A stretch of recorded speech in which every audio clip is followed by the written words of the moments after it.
Hi, this is Keith Banfield from Profit Mechanics. One of the things that a lot of small businesses don't know how to find is their break-even point. In other words, how many units do they need to sell of whatever they're selling before they break even and cover all their costs? So they're neither making profit nor losing anything.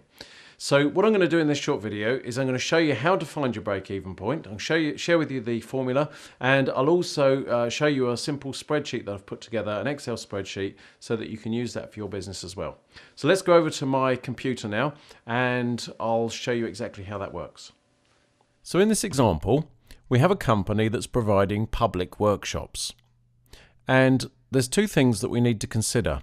The first are the fixed costs, in other words, costs that don't change regardless of how many units we sell. So there are things in this example such as salaries and staff costs. They're going to be there regardless of what we sell. Rent and insurance, services such as electricity, accountant, vehicles, accommodation and travel, marketing. So those are the sort of fixed costs we might incur. And there may be others as well. And as you can see, we've totaled those up at $11,000 per week.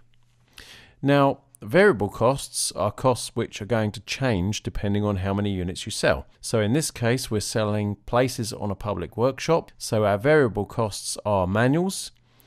So each person gets a manual, so more people, more manuals. And day delegate rate, so this is what we're paying to the venue to provide lunch, refreshments, and the use of the room for that person.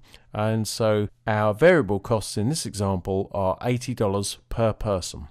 Let's now look at how that translates when we put it into a spreadsheet and look at the break-even point.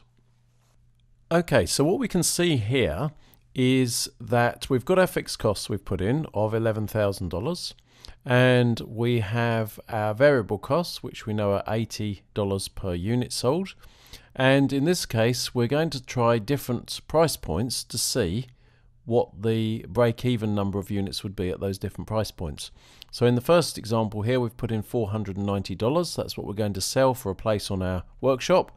And if we put in $490, that means we need to sell 27 of those per week with a total turnover of $13,146 in order to break even. So if we sell $13,000, we break even. We don't actually make any profit and we don't lose anything. We've covered all of our fixed and variable costs. And as you can see here, the more we put the price up, the lower the number of units we need to sell to break even. So let's look at the formula so that you can then apply this to your business. So to get the break-even number of units, you simply divide fixed cost divided by the price per unit minus the variable cost per unit. So this is the formula, and you can apply this very easily to your business so you can find your own break-even point. So let's put this back into the spreadsheet and you can see what we've done. So if you look at the spreadsheet now, you can see that if we go to the formula here in the number of units to break even, if we click on this square here, we can see up here the formula we've used in Excel. So equals sum B3 divided by B4 minus B5, and that will give us the figure. So you can very easily and quickly put together a simple spreadsheet like this, and it allows you to quickly and easily find your break-even point and play around with different numbers of units that you sell. Find out what would happen if you increase the cost per unit, and it really gives you some flexibility so you can find the optimum price you should be selling at and what your break-even point is before you start to make profit.